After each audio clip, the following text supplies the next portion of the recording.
Hello everybody, welcome to UPSC class by Hanu. We have reached the 24th day of the 55 days lab.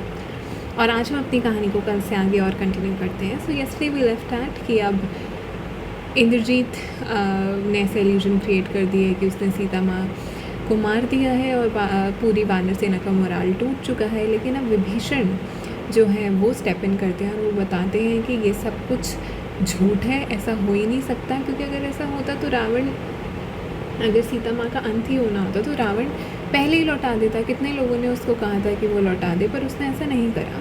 तो ये इंद्रजीत ने इसलिए किया है ताकि वो अपने जो भी यज्ञ सैक्रिफाइसेस हैं वो परफॉर्म कर पाए, ताकि वो इनविंसिबल हो जाए और बाकी सारी आर्मी का मोराल टूट जाए.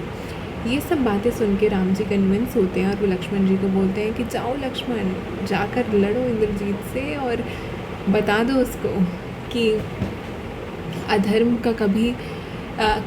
की कभी भी विक्ट्री नहीं हो सकती. और ये सब बातें सुन के लक्ष्मण जी चल पड़ते हैं.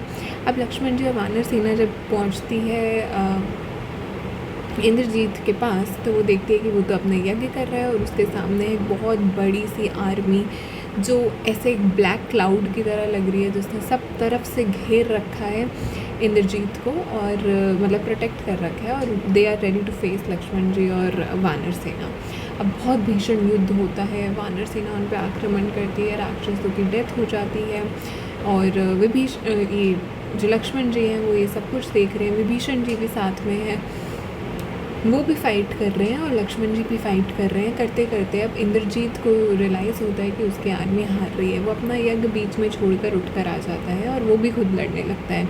अब जब वो लड़ रहा है तब वो भीषण जी से बोलता है कि आप कैसे अंकल हैं मेरे, मतलब वो तो उनके चाचा ही लगे ना, तो आप कैसे अंकल हैं मेरे जो आपको कोई फ़र्क नहीं पड़ रहा कि आप मेरे को ही मारना चाह रहे हैं, आप तो अधर्मी हैं. और ऐसे सब वो बातें करते हैं.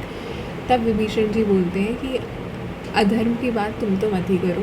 रावण के कितने सारे वाइसेस हैं. मैं दूसरों की पत्नी को नहीं उठा लेता हूँ इस तरह और फिर युद्ध नहीं करता हूँ. तो तुम मुझे मत सिखाओ धर्म अधर्म के बारे में. जब वो ये सब बोलते हैं, लक्ष्मण जी और इंद्रजीत में बहुत भीषण युद्ध हो रहा है, क्योंकि दोनों के पास ही बहुत सारे वेपन्स हैं. दोनों ब्लेस्ड हैं बाय द गॉड्स. तो हर एक के पास, कोई ब्रह्मा जी का अस्त्र चला रहा है, कोई कुबेर जी का अस्त्र चला रहा है. ऐसे एक बहुत भीषण युद्ध हो रहा है और ऊपर से सारे देवी देवता इस भीषण युद्ध को देख रहे हैं क्योंकि ये रुक नहीं रहा है. दोनों एक दूसरे पे बाण बरसाए जा रहे हैं और now it's getting out of hands. और फिर जब ये पूरा सिलसिला चलता रहता है, अंत में लक्ष्मण जी अपना मतलब एक तीर को अपने बाण में लगाते हैं, प्रत्यंचा चढ़ाते हैं और फिर बोलते हैं कि अगर श्री राम सबसे वर्चुअस व्यक्ति हैं, अगर वो धर्म का पालन उन्होंने हमेशा करा है, तो ये बाण इंद्रजीत का अंत कर देगा. और ऐसा ही होता है, इंद्रजीत फॉल्स डेड. अब इसके बाद क्या होगा, किस तरह लंका में शोक की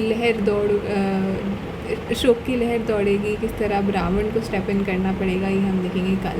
on that note I will see in the next one tomorrow. 30 days are left. We are very closer to the finish line. Keep your morale up. Take care. Bye.